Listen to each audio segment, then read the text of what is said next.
Hey everyone, I'm bored tonight, so let's talk about this furnace a bit. A bunch of comments people had and concerns people had about what I did here. So we just removed a air duct that was taking up this space going up there. Now a bunch of people are telling me I can't do this, but yes I can. So this thing has always used the stairs as its return point. It comes down my stairs and there are no obstructions. There are no doors, nothing like that in the way. There's no issue with that. There's a curtain right here if we wanted to shut it. That's not going to obstruct it.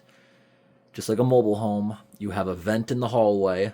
It has only blowing vents going to all the rooms, and it has enough space to get underneath doors. This house has 20 heat vents, and one of them does nothing. Doesn't blow for some reason. I don't know why. But still, that wouldn't be adequate enough for this furnace. I'll show you what I mean. Every single vent in this house, this is the biggest one in the house and it blows. This is my entryway. The other 19 vents in the house are extremely tiny and they're all blowing, except the one over here doesn't blow or suck. It doesn't do anything. Even the basement has ceiling vents. They're all these really tiny heat registers. Alright, so that being said, someone also said that in older houses, now I already knew this, they would use the joists as ducts. You're not allowed to do that anymore by code, but it's fine in older houses. The only reason that they don't want you to do that anymore because they say it dries out the wood too much. It's also a fire hazard for some reason. I don't know why. It's cold air. But this right here, you see? Maybe at some point when the house was built, this went somewhere, but this basement has been refinished a bunch of times, and I don't know what it originally did, the house, because it's been refinished a bunch of times, but this is an open cavity going across the entire house. But there are no return vents anywhere. Now, this furnace, I just recently cleaned the heat chamber, so now it's not dirty and sooted up. It produces more heat to the air. It was overheating, I realized. So the only place it was able to suck air was through this gap where it's kind of pulled down. So then I realized, why not just remove the whole duct? Made things a lot better, and it does run a lot better now. And I can't believe how fast all the ducts in the house are actually blowing now. It's amazing. Down here, put a clean filter, and this thing is kind of, you can see how there's a lot of current when it turns on. This is kind of pushed in a little bit like that. When it turns on, it's kind of cool. So last week when I realized it was overheating, we took it apart and we looked inside everything. Looked in here, and the belt doesn't have too much tension. Cleaned in here with the vacuum cleaner last week. Looking good. I don't think this is an original motor. It looks pretty new, but works good. Someone had also made a comment about this wire rat's nest. Someone called it 12-2 spaghetti in my comments. And because there was a big air duct here, I'm assuming the electrician who put this in just couldn't fit back here.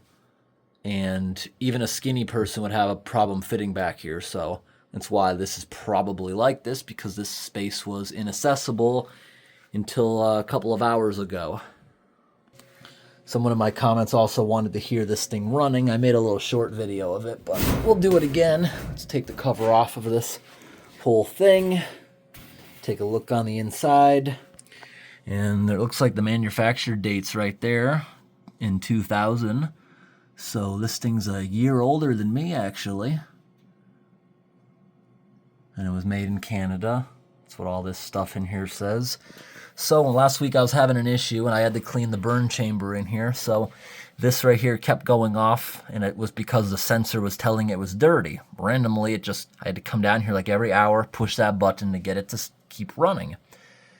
And it's a good thing it didn't decide to do that when I wasn't home. Pipes and stuff would have froze. I do have a sensor in the house that would send my phone a notification if it got down below 40, but that would leave me scrambling to get here very, very quickly or have someone come over. But over here, I've never ran it out, but when I bought the house, the oil tank was empty. If this gets empty, this is a bleeder valve right here.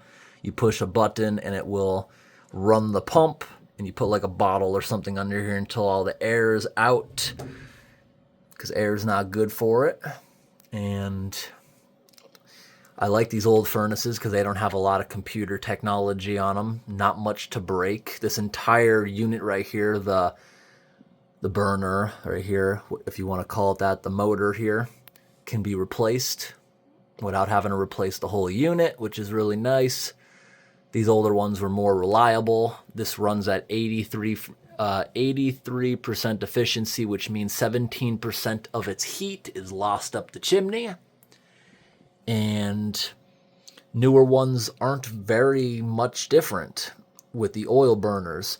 Now, you can get very well efficient ones if you have propane or natural gas, up to 99% efficiency. If you have a house, you might realize in a newer building, you have plastic exhaust pipes. It uses PVC pipes. That's how efficient it is. It has cold exhaust. But you can't get that sort of efficiency with diesel, and I will stick with the diesel or fuel oil furnace like this because there's a few reasons. It's a warm, it's a, what do you call it? A dry heat. That doesn't really matter because it's all contained. But also diesel it takes up less space. It's more energy dense. You don't need as big of a tank. I just like it. It's also not flammable. I grew up in an apartment building that was constantly being evacuated for leaky gas lines, and I'm not dealing with that again. Also, this right here is a, what do you call it? Electric water heater. Someone was mentioning because I have it sucking down here, down the stairs and everything, that it could blow out the pilot light. It could, if this was a gas one, and I do consider switching this over when it starts going bad. I don't know, this could last another 10 years, but if it ever has an issue, I'm going to replace this with a fuel oil one, which would have a pump just like this on the side of it to feed it, and it could share this. When I bought this house, it had a propane water heater, which is a code violation. It was sharing a chimney. Now, a diesel or fuel oil water heater could share the same chimney because they're both the same type of exhaust. I could have a fuel oil water heater and a fuel oil furnace sharing one chimney, but this was a code violation. They had a gas one here. So the reason it's a code violation, because for whatever reason, if you had gas fumes going up in here, there is a chance it could go back down here and explode if it wasn't being burned properly. That's why you can't do that. But this furnace here, you could have another diesel appliance running on it. And if you notice right here, there's some drip marks. It looks like it's been leaking. That's only from rainstorms. There's a nice chimney cap up there. Wind-driven rain will come down, of course, with any chimney. So yeah, as far as the water heater, if I ever have to replace this, I will get one that uses fuel oil. Fuel oil ones have the fastest recovery time, which means it heats the water back up faster than anything else. Diesel's the cheapest to run, most expensive unit to buy. That's why I put electric in, because it was cheap and I knew how to wire it. Although the electric one is the cheapest to install, it's the most expensive to run, at least in my area. Electricity costs a fortune compared to diesel. So, propane or natural gas is middle range.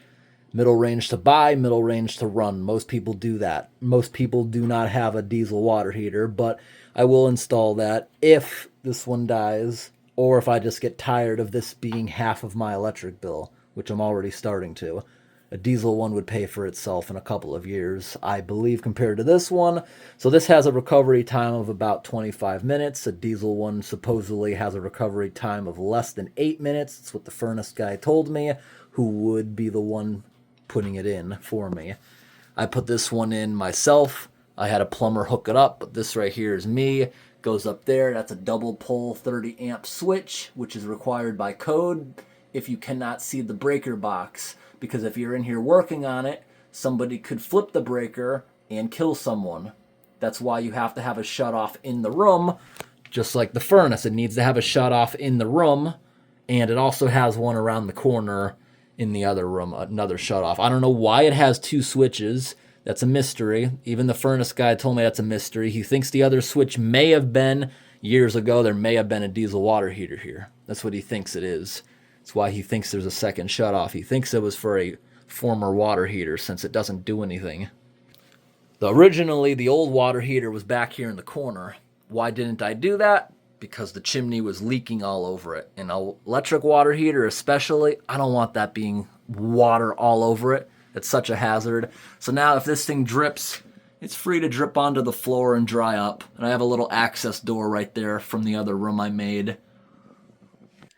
You see right there? There's a lot of things in front of it, but I did a good job with the trim, I believe. But that's a tiny little hatch in case I ever wanted to store things behind the water heater.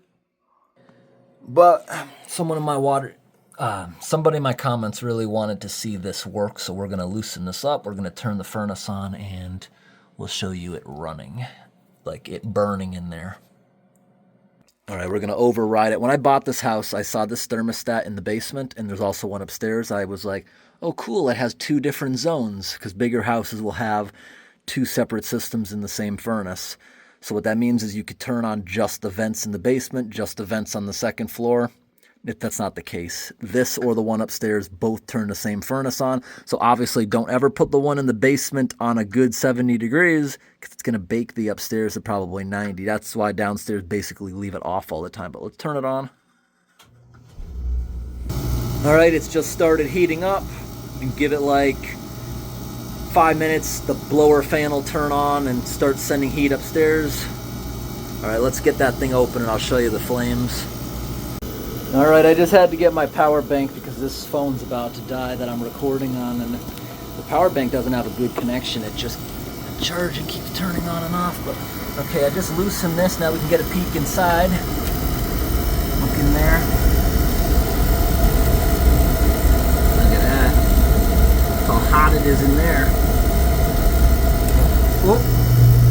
The fan just turned on. Now there's heat going upstairs.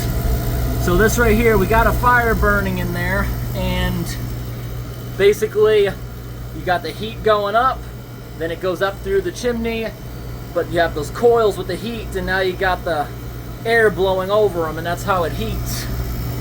So let's seal this back up.